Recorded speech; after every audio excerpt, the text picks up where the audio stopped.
તો અમદાવાદમાં મણિનગર ખોખરાની શાળાઓમાં શૈક્ષણિક કાર્ય બંધ। 7th ડે સ્કૂલમાં વિદ્યાર્થીની હત્યા બાદ પરિસ્થિતિને લઈ નિર્ણય કરાયો છે।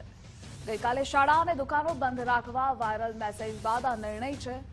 મણિનગર અને ખોખરાની શાળા સંચાલકોએ શૈક્ષણિક કાર્ય બંધ રાખ્યું। જે વિદ્યાર્થીઓ શાળામાં આવી રહ્યા છે તેમને પરત મોકલાઈ રહ્યા છે। તકેદારીના ભાગરૂપે શાળાની બહાર પોલીસ બંદોબસ્ત ગોઠવાયો છે।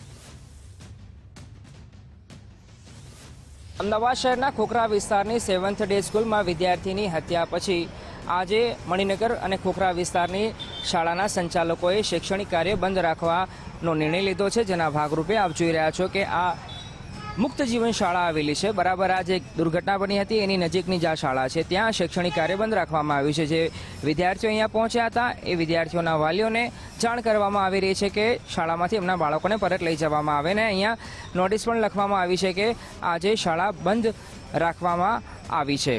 કેમ કે ગઈકાલે સાંજે કેટલાક સંગઠનો દ્વારા મણિનગર અને અમદાવાદ શહેરની શાળાઓને બંધ રાખવાની જાહેરાત કરી હતી।